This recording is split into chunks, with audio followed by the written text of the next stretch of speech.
I decided to do something crazy. This is College Football Chronicles, and I am going to go through every single NCAA football school and pick the best overall player and most famous or notable depending on the school. That's right, I have a list of 663 schools across Division 1, 2, and 3, and will release mostly in alphabetical order, though I may skip around at times. Some schools are going to be heavily debatable, with many Hall of Famers, and some are going to be a struggle and a stretch to come up with even one name. Note that not all schools will have a most famous and best overall, just the ones that, well, do. This should be a fun challenge, and I hope you guys will join me on this long-ass journey. This will only be NCAA schools, so no NAIA or junior college. And remember that while these are heavily researched and based on facts, some will just be a judgment call based on my opinion. And sometimes I might miss something completely. Let me know in the comments if that happens. All that said, let's get on that chronic. The University of Albany is located in the capital city of Albany, New York. A pretty cool place, the only time I've passed through, though I'm sure someone will tell me why it's not. The Great Danes began playing football in 1922, but quickly dropped the sport in 1924, and finally brought it back to the NCAA level in 1973. The team currently competes at the FCS level and are members of the Coastal Athletic Association Conference. Albany previously spent time in Division III and Division II before making the jump to their current level in 1999.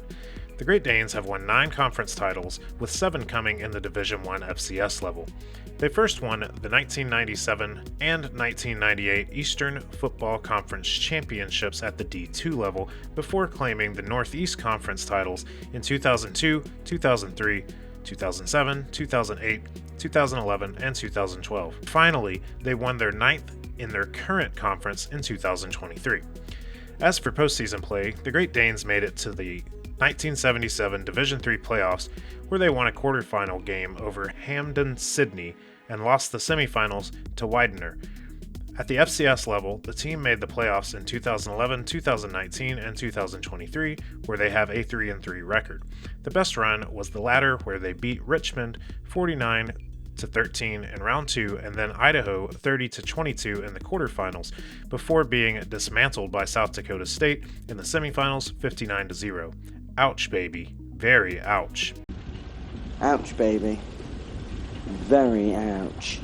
Albany is a historically above average team with an all-time winning percentage of just under 56%. We unfortunately will not have a most notable player separate from the best one on this one. But let's go ahead and start with a few honorable mentions. Larry Walker Jr. is a former defensive back that played for Albany in recent times. He was first-team All-CAA in 2023, and for his career, he had 114 tackles with 2 interceptions, one of which was returned for a touchdown. Carl Mofer is a former running back who played for the Great Danes from 2018 to 2021. In his career, he had 3,283 rushing yards and 29 touchdowns. If anyone knows more about what these first 2 guys are up to now, or if there's some studs more recently, let me know. I could not find much in my searches. Jaron Williams is technically a current cornerback, though he's been inactive for several years. He played for the Great Danes shortly before COVID hit. He was undrafted in the 2020 NFL Draft, but spent time on the Cardinals and Lions practice squad, and even made the active roster for the Giants in 2020 and 2021. He has a career total of 19 tackles. Kurt Campbell is a former linebacker who played for Albany in the early 2000s. He was taken in the 7th round of the 2005 NFL Draft and spent time with the Packers, Raiders, Titans, and the Calgary Stampeders, all in a practice squad role. Rashad Barksdale is a former cornerback who played for the Great Danes in the mid-2000s. While there, he led the team in interceptions and punt returns in 2006. He was drafted in the 6th round of the 2007 NFL Draft and spent time with the hold tight, here we go. Philadelphia Eagles, Kansas City Chiefs, New York Giants, New York Jets, Arizona Cardinals, Calgary Stampeders of the CFL, and the Kansas City Command, and Tampa Bay Storm and Cleveland Gladiators of the Arena League. For the latter league, he recorded 224 tackles and 5 picks for his career. Juwan Green is a current wide receiver who played for Albany in the late 2010s. As a senior, he broke school single-season records for receptions with 83, receiving yards with 1,386, and touchdown catches with 17.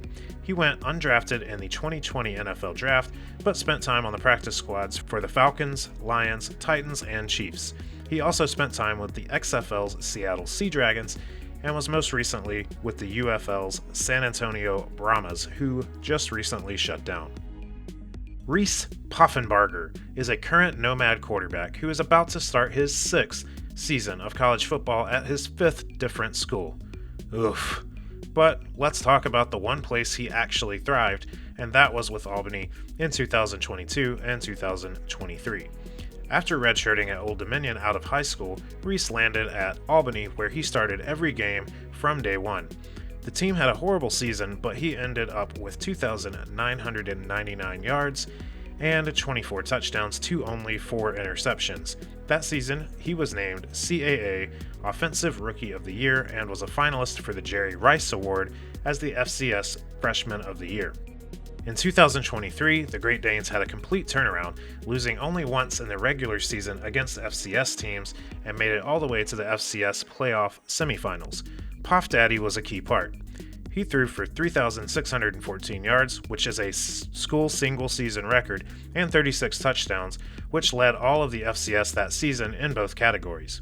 In only 2 seasons, he remains 3rd in career passing yards with 6,602 and holds the school record for career touchdown passes with 60. He also holds the school record for single-season total offensive yards with 3,790 in 2023.